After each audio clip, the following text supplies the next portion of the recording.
tulevaisuutta ollenkaan. Ja yhtenäisvaltiona Nigeria on ollut epäonnistunut yritys alusta asti.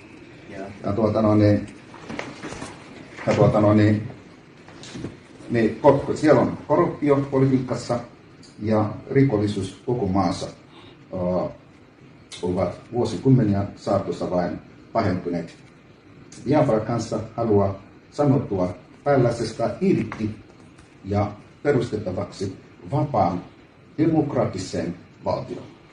Eli haluamme oma demokraattisen valtio, jossa valitsee yrittämisen vapaus ja uskonnollinen toleranssi. Kaikki uskontojen kohtaan, jossa on suora kansainvälinen valittu parlamentti, riippumaton tuomioistuinlaitos, oma asevelvollisuuteen perustuva armeija. Monipuoluejärjestelmä, ja jossa ihmisoikeuksia kunnioitetaan ja valitaan. Tällä hetkellä sellainen ei ole Nigeriassa ollenkaan. Se on toiminut vuosikymmeniä. Ja UK on ihmisoikeussopimus, lapsen oikeuksien yleissopimus ja KP-sopimus tulevat olemaan ensimmäisenä. Good morning, good afternoon, good evening. Depending on wherever you are watching us from. Each another edition of Police on the Street. You can subscribe to our YouTube channel. Please like our video, please share, comment for more political discourse. But yesterday, Samanekpa was in court, and what he said in court that Nigerian government are corrupt. He testified, he spoke yesterday.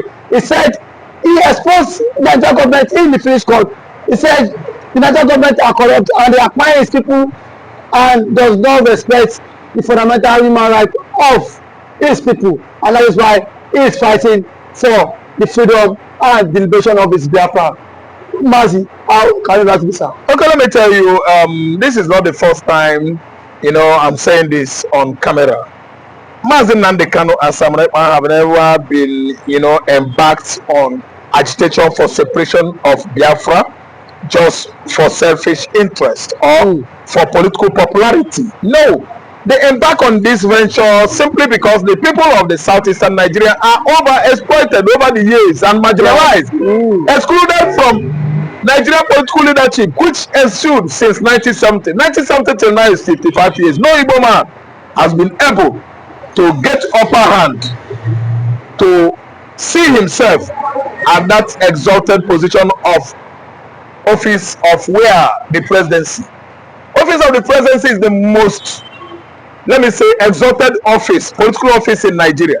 And the Igbo man has been excluded over the years because Yoruba and the Fulani has been clinging onto power since Nigerian Biafra Civil War abrupt end in 1970. They are the people that exchanging it. Yoruba, Fulani, Yoruba, Fulani, Yoruba, Fulani. Yet they are not the owner of the natural endowment that has built this country into the world level. They are not the owner. They are not the owner. The natural resources that we are using to build Nigeria is from southeastern Nigeria. The whole Biafra coastal line, I will name them. Biafra coastal line starts from, you see Calabar, you see as Cross River, you see Akwa Ibom, you see Delta State, you see Bayelsa State, you see Port Harcourt, you see Imo State, you see Enugu State, you see Anambra State, you see Ebonyi State, you see Abia State. They are the owner of the whole resources. Look at the gas deposit in Imo State, highest in the world. Nigeria has started to lay pipe from Imo State into Europe, tapping our natural gases, excluding us in the political leadership of the country. If that gas could be in Hausa land, can Fulani, bandit and headers, terrorists allow you people to tap that resources without bombardment, heavy bombardment, even decimating and the pine of those gas workers that are laying the pipe? Fulani Janjaweeds that are bent over the years to steal from the southern Nigeria, especially southeastern Nigeria. They are bent on stealing. Yes, cutting away our natural resources, using politics as a bait to hold down or brainwash Igbo political elites in the southeastern Nigeria, who are mugus dancing to the Fulani Janjaweeds political tunes. I'm telling you that it is uncalled for. We are the owner of the natural resources, but we have been excluded. I don't know what you understand. So many years ago, it could not be settled that Igbo man should be part and parcel of this contraption, which is why it seems we are revolting now. The agitation right is for everybody. Samurai is doing the right thing. Mazi nnamdikanu is still exercising his constitutional right. But Mazi, do you think with all of this, Samurai and Mazi nnamdikanu can put the Igbo on the track to the limelight and the glory? Yeah, the glory, the limelight, the popularity, and you know, Nigeria. yes, outside Nigeria. No, in Nigeria here, the glory, the limelight, popularity has actually been, you know, discovered, you know, working in the lives of these two. If you look at two of them, they are the ones that are most popular Igbo man now. They have the largest followers, the Igbos in diaspora in Nigeria. Mazi Simon Ekpa and Mazi nnamdikanu, two of them. Then they have succeeded on announcing, publicizing the Igbo nationalities. They are standing out from the crowd anywhere in the world now. Mention Israel, Canada, mention United States, UK, mention Belgium, talk about Australia. Everywhere in China, India, Japan, in Canada, they are there. These people are the one championing it. The Igbo man is being singled out in Africa as a special one. I'm telling you, they are busy championing it. These two are the one doing that. Igbo man has actually erupted into such popularity that has no equal on the continent of Africa since 2014, 15, 16, 17, especially when Buhari, Major General, retired anyway, rolled out military tank with some military officers into Abia states. They invaded Mazi nnamdikanu's palace, discredited it, killed the man, killed everything on the compound. The man and his wife died as a result of trauma of that invasion of his compound palace. It is an aberration, abomination in Igbo land to discredit the palace of the king by buying, killing, unaliving people, you know, on the palace of an Igbo king. We don't allow it, which was why the trauma, the psychological intensity that Mazi nnamdikanu fathers went into brought him down health-wise, and he could not survive it till today. So, Igbo man, Igbo nationality, Biafra sovereignty has been announced by these two men. When it mattered most that Mazi nnamdikanu was apprehended in Nairobi, Kenya, who stepped into his shoe and began where he starts? It is Simon Ekpa, that is his name. He actually started from where Mazi nnamdikanu stopped when he was incarcerated. Yes, in 2021, no one ever in the past knew whom he was, whom he is. I mean Simon Ekpa. But immediately he was kidnapped, you know, incarcerated by Nigerian government under the watch of Muhammad Buhari. Simon Ekpa had to come to the limelight and make an announcement whom he is. An erudite son of the Igbo man from Ebonyi State. His name is Simon Ekpa Njoku. He started from where Nandi stops and start, you know, expanding Biafra agitation, but to the next level, and to the level we are now today is a level of no returning. Biafra has come. But Mazi, the presidency yesterday refuted Ekpa's claim in the court, saying they respect human rights and they don't spy Igbos, that it is unknown government and those in the southeast causing the arrest in the southeast. No. The people that are buying the Igbos has actually showcased themselves, could not hide from it for many years. Who are those mercenaries from federal government of Nigeria? They were actually the ones that buy Dora Akunyili's husband, Professor Chika Akunyili. They're actually the one that are buying many, even the Reverend Fathers. Yeah, Gulag. They send Gulag and buy him in Imo State. These are federal agents, you know, federal agents. They were armed, they were paid, yes, they were paid with money. They constitute all manners of unknown government and bloody criminalities in the southeastern Nigeria. They are federal, you know, political oppositions in the southeast, fighting themselves, using federal might, using state might to fight each other, not Biafra. Biafra is a name, a country that was in the past, and they don't constitute trouble. Nigerian government are the one constituting trouble, using insurgency and the terrorism to attack the north, to attack the south, to attack all the government establishment, making money from kidnapping by the banditry.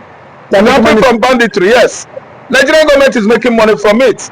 It begins to look like there are particular people that are doing it. No, the politicians are using it to settle scores among themselves. I mean, APC and PDP. So it has nothing to do with Simon Ekpa in the southeastern Nigeria. IPOB is just a group of people settling on the lower part of the Niger called the Igbos. Their name is IPOB, meaning indigenous people of Biafra. That's the meaning or connotation of Igbo man. But the government tag them as a terrorist group. No, the most deadliest terrorism in Nigeria is Nigerian government. Deadliest terrorism in this country is Nigerian government. One, an act of terror economically. The economic terrorism is what has kept you and I here. Food is now luxury in Nigeria. It's because of food terrorism. Then we talk about betrayal terrorism, economic terrorism, involves a situation whereby those terrorists in the northeast are destroying government establishment, thereby causing this kind of economic terrorism for Nigeria. Why? The food is high because the farmers could no longer go to the farms again. So the farming or agricultural economy in Nigeria is down because Nigeria is using terrorism to fight themselves. Each and every political opponents are settling their scores, not by fist cut, not by money, but by employing all species and manners of terror group in the core north and northeastern Nigeria. Okay, Mr. Big, thank you to you. Thank you for coming out to all of sir. The Nigerian army has issued an ultimatum that this year there will be no Biafra's Heroes Day. This is a celebration set aside by the Igbos to honor those of their legends and their veterans who lost their life during the Biafra war. Welcome to this wonderful channel, Tunis Point TV. Please, you can subscribe to our YouTube channel. Please like this video. Please share, comment for more political discourse. The Nigerian army has come out to issue an ultimatum, say that nobody should come out and celebrate the Biafra Heroes Day.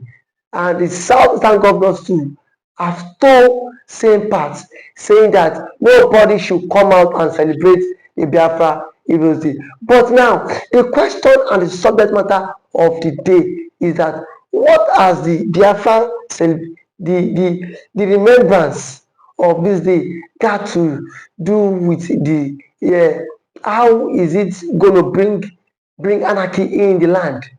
These men are not fine people.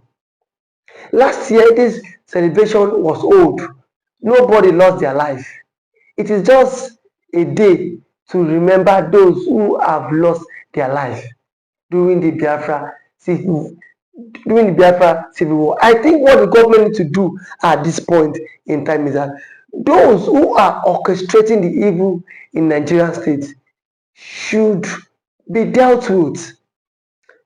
The Fulanis have become a menace in our society, and yet the government are not even worried. The government they don't even worry about the Fulanis, yet they are more concerned what the IPOB want to do on the 30th of May.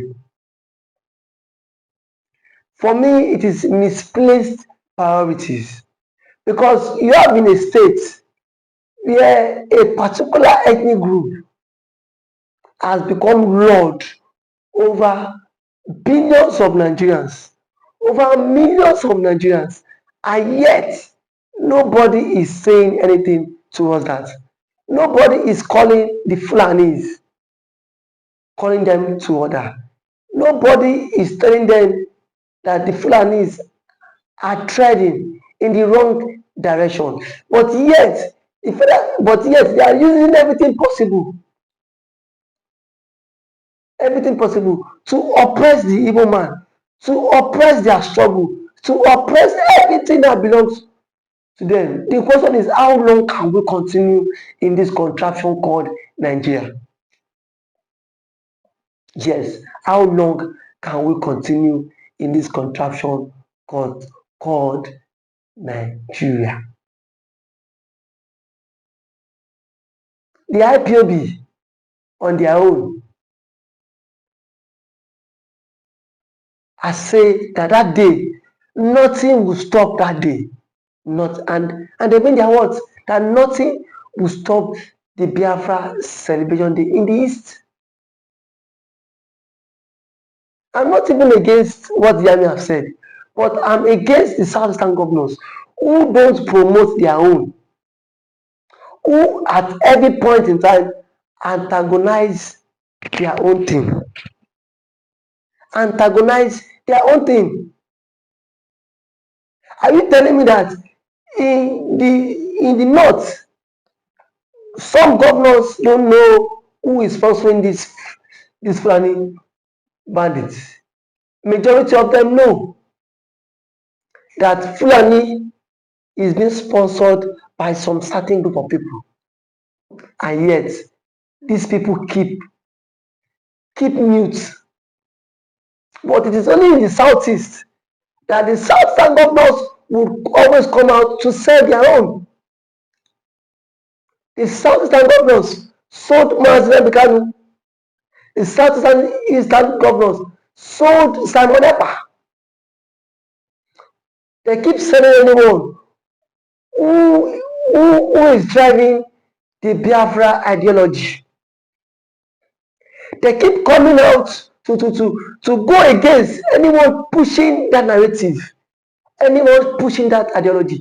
But the question is that how long can we continue to remain in this contraction called Nigeria? The same Nigeria that has deprived the Igbo man of presidency, the same Nigeria that has deprived the Igbo man of juicy offers in Nigeria, as it stands today now, the Senate president, the Igbo man is not there. The speaker, the Igbo man is not there. And you are saying the Igbo man is not heavily marginalized. If the Igbo man is heavily marginalized, then what will happen? Then what will happen? The Southeastern governors have made themselves tools in the hands of their paymasters. And that is why they do everything possible just to oppose the Biafra ideology and the Biafra declaration. And I can say it with every authentication that it will not go well. Every day for the thief, one day for the owner. It will not go well. It will not go well with them. Because as it stands, we know Nigeria is not a state that preach through federalism, that preaches for democracy.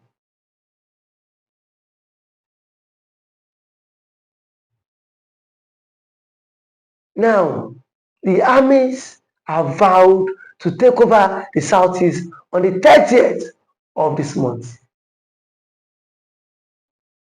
And yet, no governor has come out to tell the people that allow these people, let them do their thing. Let them do their thing. If the governors in the southeast can shorten his people, I am certain, I am sure, I am very sure that the army would not threaten those who want to come out to celebrate on the 30th, to celebrate the Biafra Heroes Day, just because the governors themselves are also part of the problem. The governors themselves are in support of the Nigerian government. They are also in support of the Nigerian state, knowing fully well that after you serve the Nigerian government, you will come back to your homeland. You come back It's your homeland. And if you come back to your homeland, how will the people rate you? How will the people rate you? How will the people see you? Is this individual truly a good leader?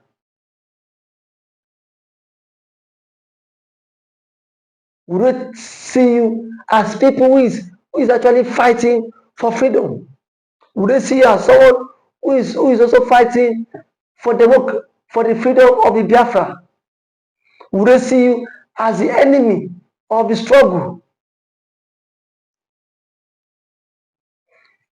No matter how things goes, I can beat my chest that the IPOB might not back down.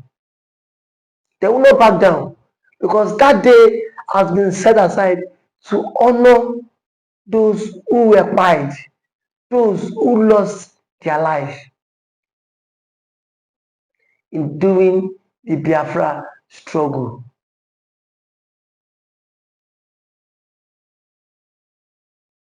Nobody can say that if today the Yorubas want to celebrate the Oduduwa, nobody can tell them not to celebrate the not to celebrate the Oduduwa. But why are you telling the Igbos not to celebrate the heroes, their heroes, their leaders? The question is, for how long can we continue like this?